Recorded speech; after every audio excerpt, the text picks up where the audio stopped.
piecing it together. Hopes a flight recorder will reveal the cause of last week's fatal F-16V crash.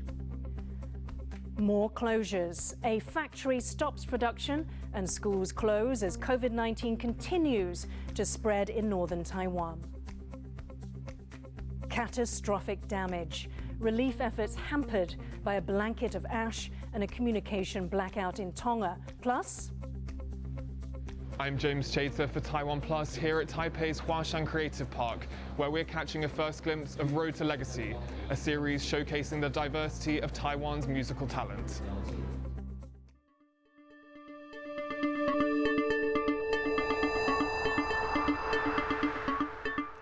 A warm welcome to TaiwanPlus News. I'm Yin Khvat. Military officials continue their search for answers as to why a newly refurbished F-16V fighter jet crashed into the west coast of Taiwan last week. With the discovery of the aircraft's black box, a device used to record and store flight data, authorities expect to have answers in the next few days. Jaime Ocon reports. Taiwan is starting to pick up the pieces of what was supposed to be a routine exercise turned into tragedy. On Monday, the military recovered the black box of a retrofitted F-16V fighter jet that crashed into the Taiwan Strait during an artillery exercise a week ago. The black box recorded data from the flight, which investigators hope will clarify the cause of the incident. There have been local reports of toxic gas possibly leaking into the cockpit a day before the exercise.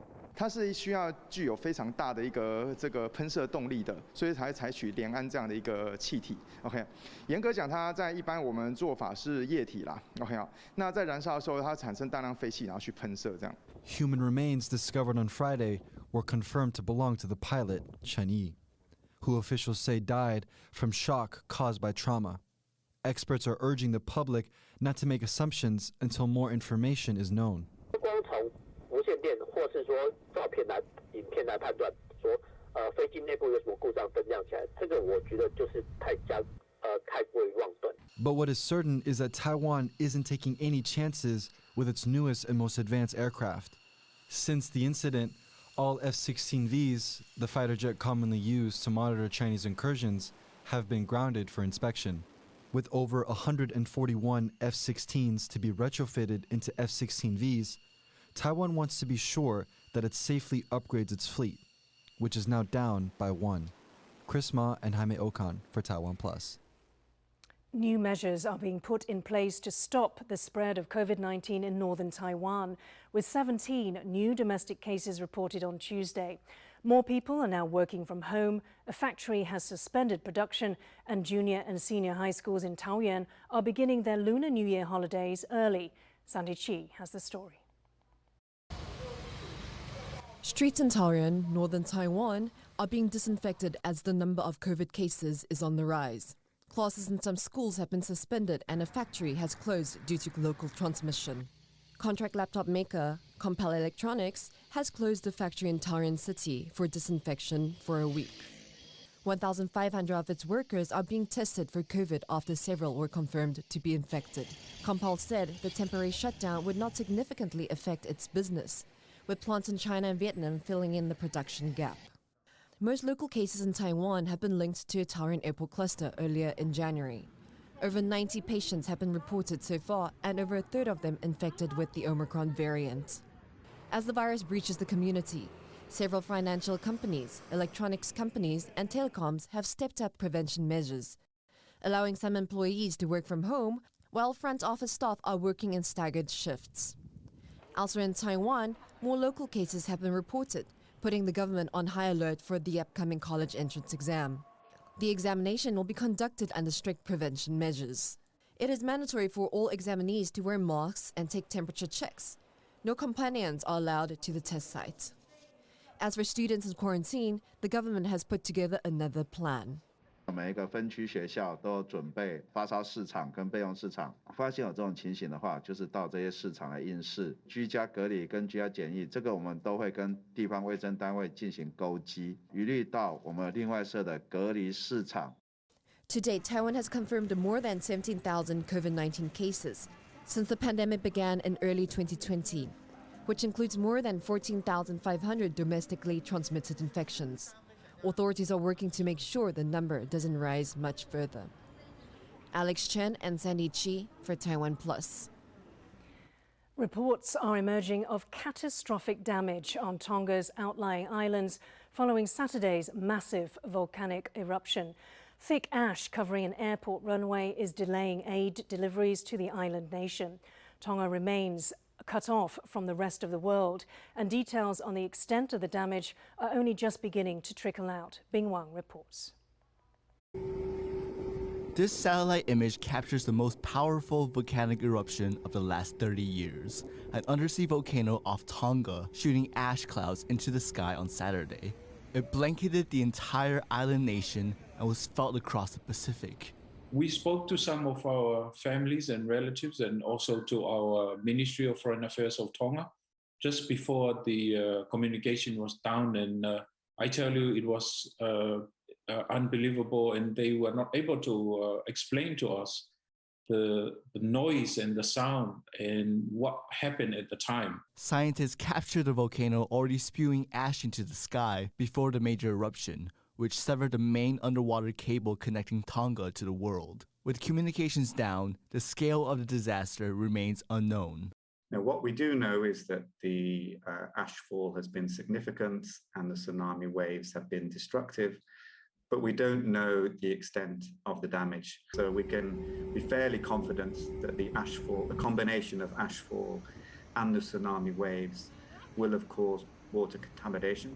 104,000 people live across 36 of Tonga's 176 islands. So far, only one death has been confirmed. 50-year-old British national Angela Glover, who was swept away by tides while trying to save her dogs. But the United Nations says surveillance images show catastrophic damage to Tonga's outlying islands with entire villages destroyed. Japan, New Zealand, Australia, Peru, and the United States issued tsunami warnings and evacuations following the eruption. In Peru, 2 women drowned, and an accidental oil spill turned beaches black. Es lamentable, estoy viendo in situ que hay una grave afectación acá a la zona marina o costera. Inicialmente se reportó 2,5 kilómetros, pero ahora vemos de que ha afectado ya 2 playas. At the epicenter of the eruption, Tonga's neighbors Australia and New Zealand are ready to send aid missions, but heavy ashfall is hampering operations. At the moment, of course, what the Orion is doing is a reconnaissance. It is, as are the Australians, looking to undertake an assessment from the air of the outer islands in particular, and then, of course, provide that information to the people of Tonga and Tongan authorities. Australia is also looking to help restore communications. We'll work closely with all our partners to provide whatever assistance we can, including the commercial providers of the submarine cable, and also to look at what other options may be available to assist in short-term communications support. Since the eruption, there have been no images from Tonga itself. The undersea volcano is still emitting ash, and the longer it takes for the skies to clear, the later any much-needed aid can get through. Patrick Chen and Bing Wang for TaiwanPlus. To China now, where the general public won't be allowed to watch next month's Beijing Winter Olympics in person. The organising committee says that's to ensure the safety of participants and spectators during the pandemic. Only selected spectators will be allowed to attend. China has strict measures in place as it pursues a zero-tolerance approach to COVID-19. Beijing previously announced that no fans from outside China would be allowed into the Games. Thousands of people wanted by the Chinese government have been forced back to the country through non-judicial means in recent years. That's according to a new report. The research by human rights organisation Safeguard Defenders is titled Involuntary Returns. It details how kidnapping, intimidation and threats against family have been used to bring back fugitives. It states that the majority of the thousands of people repatriated under the Communist Party's anti-corruption initiatives have been involuntary returns. The report also says under Xi Jinping's rule, there has been a 700% jump in those seeking asylum abroad. Our reporter Ryan Ho-Kilpatrick spoke with one of the authors of the report, Chen Yanting. He asked about the methods Beijing uses to force Chinese citizens to return. Their targets from overseas back, they usually threaten their family and sometimes hold them hostage to force their family to return. And the second one, sometimes they send their agents or police to the host countries of the targets and to harass them or threaten them directly. And the third way is just kidnapping. NSC, which is a National Supervision Commission responsible for chasing economic fugitives, is authorized by NSL, a national supervisory law, to get back fugitives with methods including kidnapping and entrapment. In 2018, the CCP issued a legal interpretation, which includes, just as I mentioned, kidnappings and also entrapment. The CCP give their law enforcement this option of using kidnapping and entrapment, which violate other countries' sovereignty and also, of course, violate international human rights norm. As you pointed out, these involuntary returns are a violation of a country's sovereignty. To have Chinese agents operating in a law enforcement capacity on their soil without their permission or their knowledge. So what can other countries do to prevent this from happening on their soil? The first step is to investigate. These governments, they have to investigate the illegal operation in their territory. When they find Chinese agents or police illegally operate in their country, they should expose them, where possible, prosecute them. In 2020 and 21, U.S. Department of Justice indicted 9 people for their illegal operation of fox hunt in the U.S. And just after that, a few of our interviewees told us that threats and harassment stopped. Democratic governments, they have to jointly send a strong signal to China that this kind of IR methods should be stopped. If China keeps doing like this, that will have consequences. January 19th in Taiwan is Firefighters Day, named after the country's emergency services number 119. Fire stations in the east coast counties of Yilan and Hualien held open house events on Monday. Members of the public took pictures at a Black Hawk helicopter or went up on a fire truck's elevated platform. Firefighters showed off their uniforms and equipment. They also shared advice on how to stay safe in the event of a fire. Coming up, we'll take you to Hualien to meet the man who has transformed a community through the love of reading. Details after the break.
湾最有人情味的地方。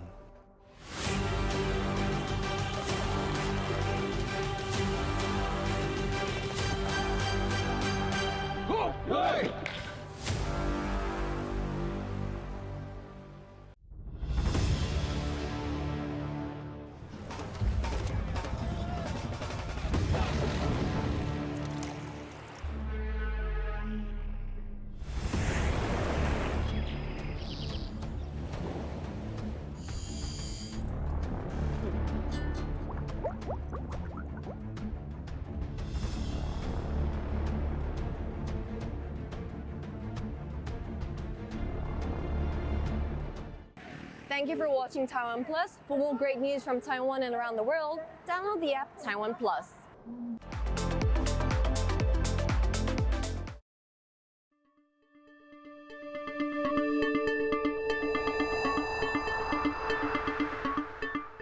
Welcome back. You're watching Taiwan Plus News. A reminder of our top story.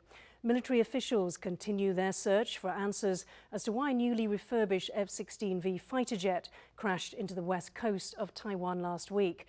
With the discovery of the aircraft's black box, authorities expect to have answers in the next few days.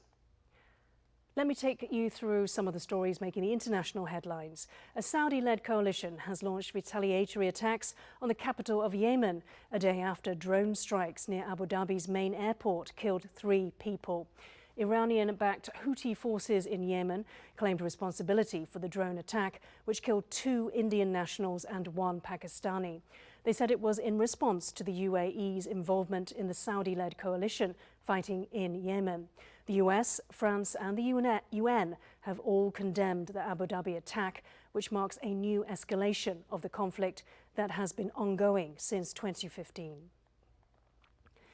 More than 75 years after Anne Frank and her family were captured by the Nazis, cold case investigators believe they know who betrayed her family's secret hideout in Amsterdam. A team of around 20 historians, criminologists and data specialists spent 6 years re-investigating the case. They concluded that a prominent member of Amsterdam's Jewish community was likely the one who tipped off the authorities. They say Arnold van den Beyer gave up Franks' location to save himself and his family. Van den Beyer, a notary, died in 1950. Anne Franks' family and the other occupants of the secret annex were sent to Auschwitz after their arrest. She died at the Bergen-Belsen camp in 1945, aged just 15. The posthumous publication of her diary turned her into one of the 20th century's most famous figures. Visitors to Cairo often remark on the many stray cats on the streets of Egypt's capital. Now, one eco-conscious local artist is combining recycling with his desire to make sure the cats stay warm in winter. Ken Ning has more. These workers are using old tires to build shelters for the stray cats of Cairo. It's the brainchild of Abraham Abgendi, a local artist and founder of an eco-friendly design house called Moby Kia. He's concerned about climate change bringing colder winters to Egypt and what that means for Cairo's many thousands of street cats. ان هم في ظروف قاسيه جدا زي ما احنا شايفين التلج بدا ينزل في مصر والتغيرات المناخيه اللي بتحصل مع المطر او مع التلج اللي بدا ينزل في الغردقه واسكندريه. These Abgendi design mobile shelters can each accommodate up to 5 cats and keep them warm. There will also be the option to include a food distribution system to keep the cats from fighting over it. فكنت دايما بفكر ازاي ممكن استغل الكاوتش اللي هي حاجه الناس بترميها وهي خامه ليها خصائص كتير مميزه منها عزل الحراره في ان انا اقدر اوفر موبايل شيلتر او شيلتر من 4 ل5 قطط يقدر يبقى في يعني مع الوقت موجود في كل شارع من حاجه احنا بنرميها وخامه تقدر يعني نحافظ على حياه كائن بحاجه احنا بجد مش محتاجينها. Abgendi is partnering with an e-commerce platform which will allow people to order shelters or donate to their manufacturer. By transforming scrap into useful insulated items, Abgendi hopes to fulfill his dream of a cat shelter on every street in Cairo. Kama Xu and Ken Ning for TaiwanPlus. For many indie bands in Taiwan, performing at the Taipei venue Legacy is seen as a milestone in their musical careers. Now, a new docuseries on TaiwanPlus called Road to Legacy is shedding some light on what it takes to make it. Our reporter James Chater was at the series launch and spoke with some of its stars.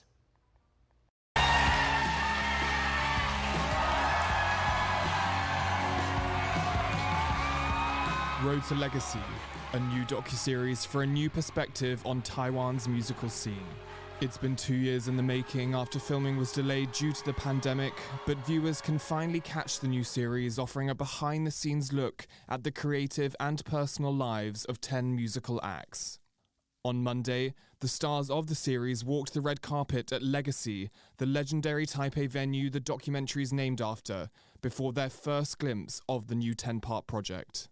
For 24-year-old Linian, having a film crew around all the time took some getting used to. 其实一开始是稍微有点害怕，会想说会不会有暴露太多细节啊，或者是太多就是比较弱点的事情。但后来发现，就真的看了影片之后，觉得这些才是完整这件事情的一件怎么讲，让它更完整的一个样貌。The singer's groove-influenced and playful sound apparently reflected in his approach to the project. 因为我就是一个蛮无厘头的人，所以其实我很多时候都会闹剧组的人员，就是因为他们有给我一个 GoPro， 然后我就把 GoPro 一直在拍他们，就他们拍我就是嗨，然后一直在拍他们这样。我觉得那个互动是还蛮有趣的，就是可以跟剧组的人就让他说，不要只是他在拍我，然后我们很像在演戏而已，是真的知道说我们是有一个互动的。More seasoned figures of Taiwan's musical scene also appear. Tizzy Back, an indie rock group founded in 1999, regrouped after the death of a bandmate in 2018 to feature in the series. They say watching it back helped them remember important moments about their recent journey that even they had forgotten. 纪录片的对我们来说，对我们最好的帮助，应该就是可以帮助我们时时去醒视，就是说我们经历过的事，然后我们的重心应该放在哪里？因为其实现在大家生活都很忙乱，就是常常会忘记，当初发生过的事情，或者是忘记了一些类似初衷之类的东西。所以我觉得纪录片像这次的经验，就可以再提醒我们，就是什么是重要的这样。But beyond documenting the lives of Taiwan's musicians, the series has a wider purpose. The stars of the show are gathered here behind me to catch a first glimpse of this docuseries, the directors of which hope will fulfill 2 goals. As well as unveiling the trials and tribulations of the creative process, it's hoped this series will shed light on the diverse musical talent here in Taiwan. Indigenous Taiwanese R&B singer Abao also stars in Road to Legacy. She's best known for her album sung solely in Taiwanese, her mother tongue and one of Taiwan's indigenous languages. The series also features Name Wee, the Malaysian-born singer of Fragile, a song that got his music banned in China. And it's capturing these sounds and stories that stars of the series hope will help them communicate with new audiences. 你会发现，台湾的乐团其实是不管是样貌或者是乐风都是很多元的，所以就是直接出去用音乐跟全世界的人沟通，我觉得就是让全世界的人认识台湾是一个这么多元文化的一个地方最好的方法。对。Showcasing a plethora of styles and sounds, Road to Legacy promises to bring that diversity to a new audience while giving old fans something to enjoy. Damon Lin, Rick E, and James Chater for TaiwanPlus.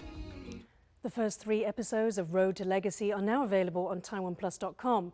Do check it out. We now take you to rural Hualien, where one man's conversion of an old building is transforming a whole community. Wei Zhonglu has this story.